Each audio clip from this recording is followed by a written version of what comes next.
Hi, this is Dave Aquino with Microquant. This is the value charts video of the day for Wednesday, June 5th, 2013. The stock that we're looking at today is JP Morgan. This is a daily chart, and it follows along the same lines as our MasterCard trade from yesterday. A lot of our financials are showing the same general profile in which the downside momentum is building. What we did in JP Morgan was actually establish a swing trade yesterday on this bar, and basically we purchased Delta 70 puts, looking to hold them for the next 1 to 3 days as this downside momentum persisted. The trade has actually worked out very well for us.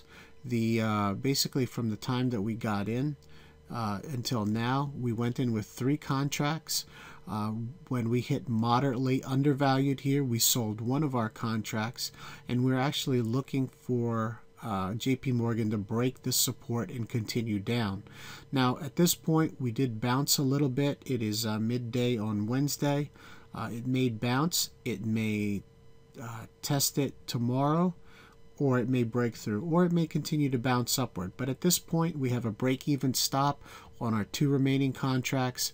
We've netted approximately 150 on the trade, and looking to add more as these prices continue to go down from here. Never miss a value charts trade. Go ahead and subscribe to this YouTube channel to see more Trade of the Day videos. Click it now. Again, this is Dave Aquino reminding you to keep your options open and your trades profitable.